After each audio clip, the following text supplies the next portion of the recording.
of fact, in 2012, there were about 36 incidents of Fulani herdsmen in Plateau State, in Plateau and Benue states alone.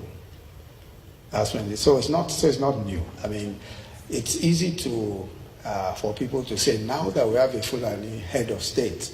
It's easy for people to say, oh, perhaps it is because the man who is there now is Fulani. That's why there is why Fulani herdsmen are now doing something that they've never done before. I don't think this is new at all. As a matter of fact, if you followed some of the conflicts, especially in the north central and several other parts of Nigeria, what it is very simple.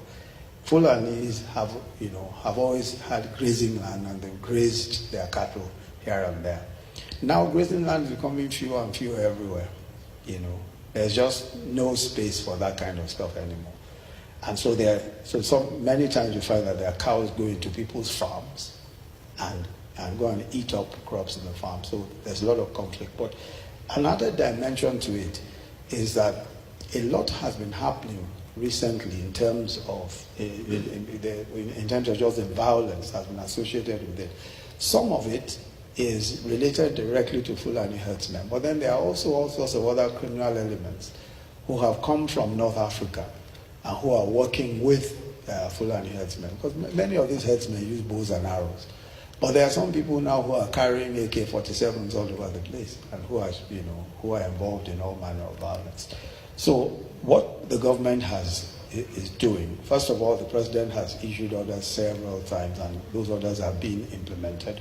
Every state commissioner, every commissioner, police commissioner in the states is required to ensure that if there's an attack, he accounts for it. Not only are the people locked up, we have now at the last count, we have in custody almost 800 herdsmen, almost 800 in custody all over the country, different. And the problem we have is that we have a slow judicial system. It's not that people are not being arrested. They have been arrested, they have been, but the system is very slow.